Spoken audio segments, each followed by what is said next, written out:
Hi friends, this video shows how to fix all network and internet related issues.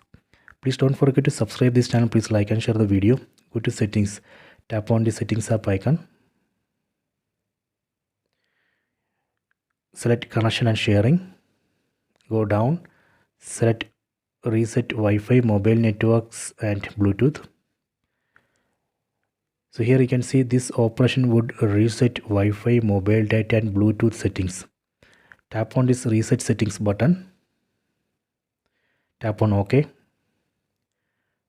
Done. Network settings have been reset. After this reset operation, we can check Wi-Fi connection and internet. That should work.